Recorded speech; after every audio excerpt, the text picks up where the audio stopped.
Stop calling me Aahan Aahan, I am Aban Sikandar Aban Sikandar. Nazia استہزائیہ ہنسی تھی۔ کیوں؟ یہی سب کیوں؟ اتنے ظالم کیسے بن سکتے ہو تم؟ اور تم؟ وہ اب اس کے قریب ہو کے اسے اپنی اذیت بھری آنکھوں سے دیکھ رہا تھا۔ تم مالیار خان سے محبت کر بیٹھی، شادی کر لی، اس کا ہاتھ تھامے پوری دنیا کے سامنے اس کی محبت میں آہیں بھرتی ہو۔ مالیار خان کی بیوی ہوں میں، وہ آبان کی آنکھوں میں آنکھیں ڈال کے کہہ رہی تھی۔ لیکن مجھے تکلیف ہوتی ہے، تم سمجھتی کیوں نہیں ہو؟ بہت تکلیف ہوتی ہے، وہ بوجھل لہجے میں کہہ رہا تھا۔ تم بزدل ہو آہان، بے انتہا بزدل۔ معصوم لڑکیوں کو موت کے گھاٹ اتارنا بہادری نہیں ہے، بزدلی ہے آبان سکندر، تم ایک بزدل انسان ہو۔ وہ اسے غصہ دلا گئی تھی، بس اس کے دونوں کندھوں پہ ہاتھ گاڑے تھے جیسے اس نے۔ نازیہ لب بھینچ کے اسے دیکھ رہی تھی۔ جب خیام وہاں آیا تھا، آبان کو اس کے بے حد قریب دیکھ کے وہ بنا سوچے سمجھے قریب آیا آبان اور اسے کھینچ کے نازیہ سے دور کیا تھا۔ جبکہ نازیہ اب حیرت سے اسے دیکھ رہی۔ آج کیا کچھ کھل رہا تھا اس کے سامنے؟ کیا کر رہے تھے تم؟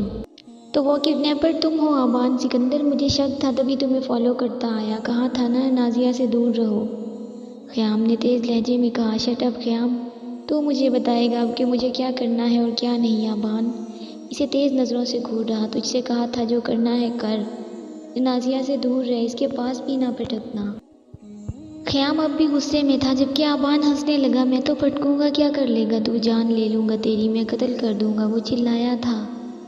جیسے نازیہ کی فیملی کا قتل کیا تھا ویسے ہی وہ ہنستے ہنستے بولا تھا۔ نازیہ ساکت آنکھوں سے اب خیام کو دیکھ رہی تھی، جبکہ خیام بے اختیار نازیہ کی طرف مڑا تھا۔ اس کی حیران آنکھوں کو اس نے لب بھینجے دیکھا تھا۔ جاری ہے دوستو اگر آپ کو ویڈیو پسند آئے تو اسے لائک اور اپنے دوستوں کے ساتھ شیئر لازمی کریں، اور اگر آپ میرے چینل پر نئے ہیں تو چینل کو سبسکرائب کریں اور ساتھ میں لگے گھنٹی کے بٹن کو ضرور دبائیں تاکہ ہر نئی ویڈیو کا نوٹیفیکیشن آپ دوستوں تک سب سے پہلے پہنچ سکے۔ اگر آپ اس کی پچھلی ایپیسوڈ ریڈ کرنا چاہتے ہیں تو میرے دوسرے چینل میزاب ولاگ کا وزٹ کریں۔ اپنا خیال رکھیں اور دعاؤں میں یاد رکھیں۔ ملتے ہیں نیکسٹ ویڈیو میں، تب تک کے لیے اللہ حافظ۔